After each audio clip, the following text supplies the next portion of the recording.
সুপ্রভাত বন্ধুরা, সকলকে আমার চ্যানেলে স্বাগত। আজকে আমরা চলে এসেছি কলকাতায়। আমার চোখের সামনে দেখতেই পাচ্ছেন গঙ্গা নদী, একদিকে দ্বিতীয় হুগলি সেতু আর ঠিক তার অন্যদিকে রয়েছে আমাদের প্রিয় হাওড়া ব্রিজ।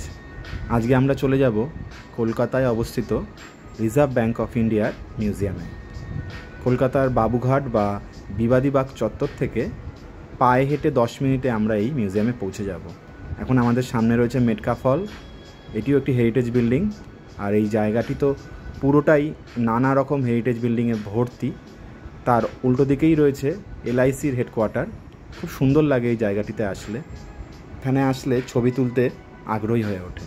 এত সুন্দর সাজানো গোছানো রাস্তা, বড় বড় অট্টালিকা, গাছপালা দিয়ে ঘেরা, বেশ ভালোই লাগে। আর একটু পায়ে হাঁটলেই তো গঙ্গা আছে আমাদের। চলুন এখান থেকে আমরা চলে যাই RBI মিউজিয়ামের কাছাকাছি গুগল ম্যাপ ফলো করে। আর যারা আমার চ্যানেলে আসছেন প্রথম, তারা অবশ্যই ভিডিওটা শেষ অবধি দেখবেন। আর আশা করি ভিডিওটা ভালো লাগলে আপনারা সাবস্ক্রাইবও করবেন। চলুন কলকাতা একটু ঘুরে দেখি, আর আপনাদেরও একটু ঘুরে দেখাই এই অঞ্চলের কিছু বিখ্যাত বাড়িগুলো, যেগুলো এক প্রকার প্রত্যেকটি বাড়ি হচ্ছে হেরিটেজ বিল্ডিং। আপনি চাইলে প্রত্যেকটি হেরিটেজ বিল্ডিংকে নিয়ে একটি করে ইউটিউব ব্লগ করতে পারেন, কিন্তু আজকে আমরা যেহেতু RBI মিউজিয়ামটায় যাব, তাই সেটাই আমাদের মূল কেন্দ্র। RBI মিউজিয়াম সপ্তাহে 6 দিন খোলা থাকে, সোমবার বন্ধ, বাকি সব দিনই সকাল 10টা থেকে বিকেল 5টা অবধি খোলা থাকে। আর আপনাকে কোনো প্রবেশ মূল্য দিতে হবে না। আমরা ঠিক চলে এসেছি RBI মিউজিয়ামে। একদম উল্টো দিকে দেখতেই পাচ্ছেন, রাস্তার ওপার থেকে আমি ভিডিওটি তুলেছি। সুন্দর জায়গাটি, অবশ্যই আসবেন, হাতে সময় নিয়ে আসবেন। আর যেহেতু শনি রোববার খোলা থাকে, আসতে তো কোনো সমস্যাই নেই। চলুন এবার সাবধানে রাস্তা পার হয়ে আমরা RBI মিউজিয়ামের ভিতরটা ঢুকে যাই। একদম RBI মিউজিয়ামের নিচেই আমি দাঁড়িয়ে আছি। চলুন। আর এখানে রয়েছে মিউজিয়ামের ফ্লোর ডিটেলসগুলো, কোন ফ্লোরে কী দেখতে পাবেন, খুব সুন্দর। চলুন ভিতরটা। আপনাদের এটাও জানিয়ে রাখি, সারা ভারতে RBIয়ের 2টো মিউজিয়াম আছে। প্রথম মিউজিয়ামটা রয়েছে RBIয়ের মূল হেডকোয়ার্টার মুম্বাইতে, দ্বিতীয়টি রয়েছে আমাদের কলকাতাতে। রিজার্ভ ব্যাঙ্ক অফ ইন্ডিয়া ইতিহাস সম্পর্কে আপনাদের জানিয়ে রাখি, হিল্টন ইয়াং কমিশনের সুপারিশক্রমে এপ্রিল মাসে 1935 সালে রিজার্ভ ব্যাঙ্ক অফ ইন্ডিয়া গঠিত হয় এবং রিজার্ভ ব্যাঙ্ক অফ ইন্ডিয়া অ্যাক্টও চালু হয়। Reserve bank of India nationalised হয় 1949 সালে এবং এর প্রথম গভর্নর ছিলেন অশবর্ণ স্মিথ, এবং ভারতীয় হিসেবে প্রথম গভর্নর ছিলেন CD Deshmukh. Reserve bank of ইন্ডিয়ার মূল হেডকোয়ার্টার হলো মুম্বাইতে। যতটা সম্ভব ছবির মাধ্যমে আপনাদের সামনে তুলে ধরলাম, আশা করি ভালো লাগবে। এই মিউজিয়ামে ঢুকেই আপনাদের প্রথমেই চোখে পড়বে এই থামটির মধ্যে অসংখ্য পয়সা লাগানো আছে। এগুলো 1 পয়সা, 2 পয়সা, 5 পয়সা, 20 পয়সা, 10 পয়সা, বিভিন্ন অচল হয়ে যাওয়া পয়সাগুলিকে দিয়ে এই থামটিকে বানানো হয়েছে। আমি চটপট ভিডিওটি তুলেছিলাম। এবার দেখাচ্ছি ভিতরের কিছু ছবি। এখানে বিভিন্ন যুগে বিনিময় প্রথার মাধ্যমগুলিকে বোঝানো হয়েছে। খ্রিস্টপূর্বাব্দে, খ্রিস্টাব্দে, পরবর্তীকালে বিভিন্ন যুগে, যেমন প্রি হিস্টোরিক যুগ, আর্লি ব্যাংকিং ব্যবস্থা কেমন ছিল, সময় কড়ি দিয়ে বিনিময় প্রথা হতো, কোনো সময় বিভিন্ন শস্যাদির মাধ্যমে বিনিময় প্রথা চলতো। সবার আগে তো গরুকে বিনিময় প্রথার মাধ্যম করা হয়েছিল। বিভিন্ন যুগে বিভিন্ন সভ্যতায় কীভাবে বিনিময় প্রথা চলতো এখানে খুব সুন্দরভাবে বোঝানো হয়েছে। এখানে দেখছেন স্থানীয় বাজারগুলিকে দেখানো হয়েছে, যে এক একজন কীভাবে বিনিময় প্রথার মাধ্যমে জিনিসপত্র কিনতেন। মাটির পুতুলগুলো তো খুবই সুন্দর। আর্লিয়ার এক্সচেঞ্জ ব্যবস্থা কেমন ছিল দেখানো হয়েছে গ্রাফিক্সের মাধ্যমে। আর এই ঠিক মাঝখানে এখানে বিশ্বের ম্যাপটাকেও, এশিয়ার ম্যাপটাকেও দেখানো হয়েছে। এখানেও দেখানো হয়েছে বিভিন্ন যুগে ব্যবহৃত সোনা, রূপো, বিনিময় প্রথার মাধ্যম, কোনো সময় কড়ি, কোনো সময় কাঠের টুকরো, লোহার টুকরো, বিভিন্ন ধরনের জিনিস রয়েছে। মানে এত ডিটেলস আপনি ভালো করে সময় না দিলে বুঝতে পারবেন না। আমরা অনেকটা সময় দিয়ে পড়েছিলাম বলে দেখতে পাচ্ছিলাম। কড়ি, কোনো সময় দেখা যাচ্ছে ঝিনুক বা অন্য কিছু। কয়েন কী করে তৈরি হলো, মেটাল কয়েন, তার আগে কী ধরনের কয়েন ছিল, সমস্ত কিছু এখানে রয়েছে। ভালো করে ঘুরে দেখবেন। এখানে মুদ্রাগুলোও রয়েছে, অ্যানশিয়েন্ট কয়েন্স, কোন কোন রাজারা তাদের এরাতে কী ধরনের মুদ্রা ব্যবস্থা চালু করেছিল সেগুলোও এখানে খুঁজে পাবেন। দেখে স্বর্ণ মুদ্রা, রৌপ্য মুদ্রা, অশোক কুষাণ যুগে কী ধরনের চালু হয়েছিল। এখানে পরবর্তীকালে টাকার যখন ব্যবস্থা শুরু হলো, টাকা যখন বিনিময় প্রথার মাধ্যমে আসলো, সেগুলোকে দেখানো হয়েছে। রিজার্ভ ব্যাঙ্ক অফ ইন্ডিয়ার এই মিউজিয়ামটা 2টো ফ্লোর জুড়ে আছে। আমরা এখন নিচের ফ্লোরেই রয়েছি, যেখানে এখন আপনারা দেখতে পাচ্ছেন যে ভারতে ব্যাংকিং ব্যবস্থার কত সালে ন্যাশনালাইজড হলো, কতগুলি ব্যাংক হলো, কখন প্রথম ব্যাংক নোট চালু হলো, সেগুলো এখানে একদম সুন্দরভাবে মেনশন করা রয়েছে। জাতীয়করণে রিজার্ভ ব্যাংকের অনেক বড় ভূমিকা ছিল। প্রত্যেকটি ব্যাংকে একটির অধীনে আনা, সেটিও তার বড় ভূমিকার মধ্যে পড়ে। Repo rate, reverse repo rate ইত্যাদিকে নিয়ন্ত্রণ করাও রিজার্ভ ব্যাংকের কাজ। এছাড়াও ব্যাংক রেটগুলোকেও তারা ঠিক করে দেয়। প্রত্যেকেরই এই রিজার্ভ ব্যাঙ্ক অফ ইন্ডিয়ার মিউজিয়াম ঘুরে দেখা উচিত, কারণ এত সুন্দর সংগ্রহশালা খুব সহজে আপনি পাবেন না। আর এদের কালেকশান এত ভালো যে আপনি সত্যিই মনোমুগ্ধকর হয়ে যাবেন। এত সুন্দরভাবে প্রেজেন্ট করা হয়েছে। আপনাদের এই ভিডিও ভালো লাগছে, আর ভালো লাগলে আমার চ্যানেল অবশ্যই সাবস্ক্রাইব করবেন আর ভিডিওটি দেখতে থাকুন। বিশেষত ছাত্রছাত্রীদের তো এই মিউজিয়ামে একবার আসাই উচিত। এখানে আমাদের গান্ধীজিরও একটি পোর্ট্রেট রয়েছে, আর গোল্ড মাইনিং, গোল্ড সম্পর্কে এখানে জানানো গেছে। এখানে ক্লিক করলে আপনি জানতে পারবেন যে কোন দেশে কত পরিমাণ গোল্ড আছে, কোন মহাদেশে কত পরিমাণ গোল্ড আছে। আমি দেখছিলাম, এগুলো ছবিও তুলছিলাম, ভালো লাগছিলো। এটি হচ্ছে গোল্ড কী করে রাখে, লকার সিস্টেমের কথা রয়েছে এখানে। কোন কোন দেশে সবচেয়ে বেশি গোল্ড রয়েছে, ভারতে কোথায় কোথায় গোল্ড বেশি উত্তোলিত হয়, সেগুলোও রয়েছে।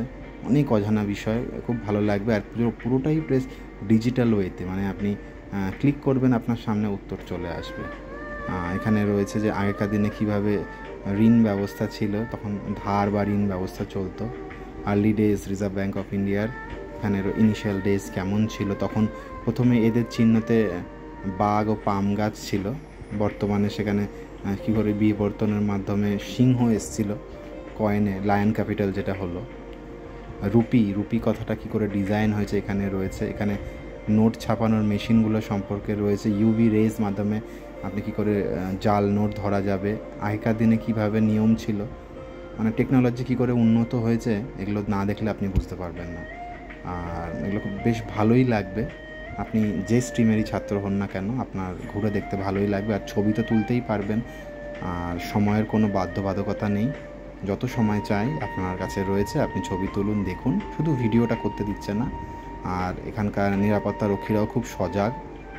আমি তো এত ছবি তুলছি, আমার আশেপাশ দিয়ে খুব ঘুরছিল, কিন্তু আমি আমার কাজ মতো করেই গেছি। আমি নিজের কয়েকটা সেলফিও তুলেছি, ভালোই লাগছে। এখানে দেখতেই পাচ্ছেন, এটাও কয়েন দিয়ে সাজানো, খুব সুন্দর টাকার নোটগুলো রয়েছে। পুরো এটা মানে এত সুন্দর লাগছে দূর থেকে, আলো আধারে বেশ পরিবেশটা সত্যি খুব সুন্দর। আসুন আমরা এবার মিউজিয়ামের দোতলাটা ঘুরে আসি, আশা করি ওটাও আপনাদের ভালো লাগবে। চলুন। আরবিআই মিউজিয়ামের একতলা তো আমাদের ঘোরা হয়ে গেল, এবার আমরা সিঁড়ি দিয়ে দোতলার দিকে উঠব। দোতলাতেও মিউজিয়ামের অনেক কালেকশান আছে। এখানে দেখতে পাবেন যে খুব জোরে বৃষ্টি হচ্ছে বাইরে। আমরা ভাগ্যবান যে আমরা বৃষ্টিকে উপেক্ষা করে ভিতরে রয়েছি, যেখানে আমরা খুব সুন্দর প্রদর্শনীশালাতে সময় কাটাতে পাচ্ছি। সিঁড়িগুলো খুব সুন্দর, পুরোনো দিনের সিঁড়ি, বোঝাই যাচ্ছে নতুন করে অ্যাটাচ করা হয়েছে। পৌঁছে গেছি আমরা দোতলায়। আপনারাও অবশ্যই মনে করে একতলা ঘোরার পর দোতলাটা ঘুরে নেবেন। আরবিআই মিউজিয়াম, চলুন এবার ভিতরটা ঢুকে একবার দেখে আসি এখানে কি কি ওনারা কালেক্ট করে রেখেছে। অবশ্যই খুব ভালো জিনিস হবে, চলুন ভিতরে। একতলার মতো দোতলাতেও আপনি ছবি তুলতে পারবেন, ভিডিও তুলতে পারবেন না। এখানেও নিরাপত্তা রক্ষীরা বেশ সজাগ। এখানে বিভিন্ন দেশের মুদ্রাগুলো প্রথমেই চোখে পড়ল, আর বহু পুরনো কিছু নোটগুলোর অংশবিশেষ রয়েছে, বড় বড় 1 টাকা, ব্রিটিশ যুগে কি তারও পরবর্তী কালের। এখানে নোটগুলো যে বিবর্তনের মাধ্যমে কত বড় থেকে ছোট ছোট হতে হতে কীরকম এসে পড়েছে, বর্তমানে প্লাস্টিক মানির সময় এসে গেছে, সেই ডেটাগুলো এখানে গ্রাফগুলো দেয়া রয়েছে। কি করে ব্যাংকিং সিস্টেমে মানুষ পৌঁছেছে সেটিও এখানে দেওয়া রয়েছে। এখানে কয়েনগুলো, বিশাল বড় বড় কয়েন, খুব ভালো লাগবে। এখানে দাঁড়িয়ে কয়েকটা ছবি তুলে নেবেন, আশা করি ভালো লাগবে। কয়েন কী করে মিন্ট হচ্ছে দেখাচ্ছে, রুপিস, এক্সচেঞ্জ ভ্যালু। আমিও কয়েকটা আমার সেলফি তুলে নিয়েছি। পেমেন্ট অ্যান্ড সেটেলমেন্ট, ইউপিআই এখানে রয়েছে। যেমন এখানে প্রাচীন যুগে কীভাবে হতো সেটেলমেন্টগুলো, সেগুলো রয়েছে। বেশ সুন্দর, এখানেও আলো আধারেই পরিবেশ। আর এইটা হচ্ছে সবচেয়ে মজার, যেখানে আপনি দাঁড়িয়ে আপনার নাম, ডেট অফ বার্থ আর অ্যামাউন্ট দিলে আপনার নামের একটা নোট বেরোবে, সেটা ছবি তুলতে পারবেন যতগুলো চাই। খুব ভালো লাগবে। কাস্টমার অ্যাওয়ারনেস জানানো হয়েছে। এখানে এগুলো হচ্ছে 10 টাকার রেপ্লিকার নোট, বান্ডিল। আসল হলে তো কোনো কথাই ছিল না, তাও এর সঙ্গে ছবি তুলে নেবেন আপনারা। বেশ সুন্দর করে করে রয়েছে, এক একটা কর্নার এক একটা জিনিস রয়েছে। ফাইন্যান্সিয়াল ইনক্লুশন সম্পর্কে রয়েছে, খুব সুন্দরভাবে সাজানো। কিছু অংশে এখনও কাজ চলছে, মানে আরও কয়েকদিন পরে গেলে আরও বোঝা যাবে। এখানে বিভিন্ন খাদ্যশস্যগুলোর ব্যাপারে উল্লেখ রয়েছে। আর বিভিন্ন ছোটো ছোটো গেমস আছে, আপনি সাইকেল চালিয়ে ইনফ্লেশন রেটকে বাড়াতে পারবেন, ব্যাংক রেট, তারপর রেপো রেট, এই সমস্ত কিছু ব্যাপারে। যারা ব্যাংকিং নিয়ে অনেকটা আইডিয়া রাখেন তাদের বেশ ভালোই লাগবে। আপনি প্যাডলিং করবেন, রেপো রেট বা ওটা বাড়বে কমবে। এখানেও নিচতলার মতোই অনেক কিছুই সেম জিনিস রয়েছে। আর এখানে আপনার ওজন সোনাতে কতগুলি বার হবে সেটিও বুঝতে পারবেন। আর এই মাটির পুতুলগুলো এত সুন্দর, দেখে বিশ্বাসই হবে না যে এগুলো মাটির তৈরি। ভালোই লাগবে। আমি অনেকগুলো গেম ট্রাই করলাম, কয়েকটা কন্টেস্টও খেলেছি। খুব একটা ভিড় ছিল না, তাই আপনাকে বিরক্ত করার লোক কমই পাবেন। আপনি মন চাইলে যতক্ষণ ধরে ততক্ষণ আপনি চাইলেন। আপনি আরবিআই গভর্নর হিসাবেও বসতে পারেন। এখানে লেখা আছে দ্য আরবিআই গভর্নর। বেশ ভালোই লাগছিল আমার, একটা সম্মানীয় পোস্ট, বি দ্য গভর্নর। এই মিউজিয়ামের একতলা দুতলার এই প্রদর্শনীশালাগুলো এতটা এক্সক্লুসিভ যে আপনি ছবি না তুলে থাকতেই পারবেন না। যেহেতু আপনি ভিডিও তুলতে পারবেন না, তাই অবশ্যই অনেক ভালো করে ছবিগুলো তুলবেন। ব্যাংকিং ব্যবস্থা ও অর্থনীতিতে যদি আপনার উৎসাহ থাকে তাহলে অবশ্যই আপনি তাড়াতাড়ি কলকাতার এই আরবিআই মিউজিয়াম ঘুরে আসুন, আপনার সত্যিই খুব ভালো লাগবে। একতলা দুতলার এই প্রদর্শনীশালাগুলো ঘুরে ঘুরে কখন যে সময় 1 ঘন্টা অতিক্রম করে গেছে আমাদের মনে নেই। যাই হোক, আজকের দিনটা বেশ ভালোই কেটেছে, বেশ সুন্দর সুস্থ পরিবেশে। বাইরে তো গরম ছিল, তারপর খুব বৃষ্টি হচ্ছে, কিন্তু এখানে বাইরে বৃষ্টি হলেও আমরা তার বিন্দুমাত্র আঁচ পাইনি। বেশ সুন্দর মনোরম পরিবেশে ঘুরে নিয়েছি। দেয়ালের আঁকাগুলো তো ক্লাসিক এক একটা, অবশ্যই সুদক্ষ হাতে এগুলো তৈরি, কারণ রিজার্ভ ব্যাঙ্ক অফ ইন্ডিয়া বলে কথা। আবারও আপনাদের কাছে একটা রিকোয়েস্ট, যারা আমার চ্যানেলে নতুন অবশ্যই ভিডিওটা শেষ অবধি দেখবেন। যদি ভালো লাগে অবশ্যই সাবস্ক্রাইব করবেন। আমি চেষ্টা করছি যতটা সম্ভব আপনাদের কাছে ভালোভাবে আরবিআই মিউজিয়ামকে তুলে ধরানোর। যতটা সম্ভব পেরেছি আমি ছবি তুলেছি। ভিডিও যেহেতু এখানে অ্যালাউ না, সেহেতু এই ছবি তুলেই আপনাদের মন ভরাতে হবে। আর আপনার বাইরে যদি কলকাতা ও তার আশেপাশেই হয়ে থাকে তাহলে অবশ্যই সময় বার করে কাউন্সিল স্ট্রিটে অবস্থিত এই আরবিআই মিউজিয়াম ঘুরে দেখবেন। খুব ভালো লাগবে আর সময়টা খুব ভালো কাটবে আশা করি। চলুন এবার বাড়ির দিকে রওনা দেওয়া যাই। আর আমার চ্যানেলে নতুন হলে অবশ্যই পুরো ভিডিওটা দেখুন আর আমার চ্যানেল সাবস্ক্রাইব করবেন। সকলে ভালো থাকবেন। এতক্ষণ ধরে বৃষ্টি হওয়ার পর আমাদের কলকাতা শহর আরও দেখতে সুন্দর হয়ে গেছে। সত্যি সকলে জানেন যে কলকাতা শহর একটি সুন্দর শহর, সাজানো গোছানো শহর, আর বৃষ্টির পর তো আরও সুন্দর হয়ে ওঠে, ঠিক যেন এক রোম্যান্টিক শহর। আজকের আমাদের শহর খুব ভালো হয়েছে। এবার বাড়ির দিকে চললাম। বাই বাই, সকলে ভালো থাকবেন, সুস্থ থাকবেন।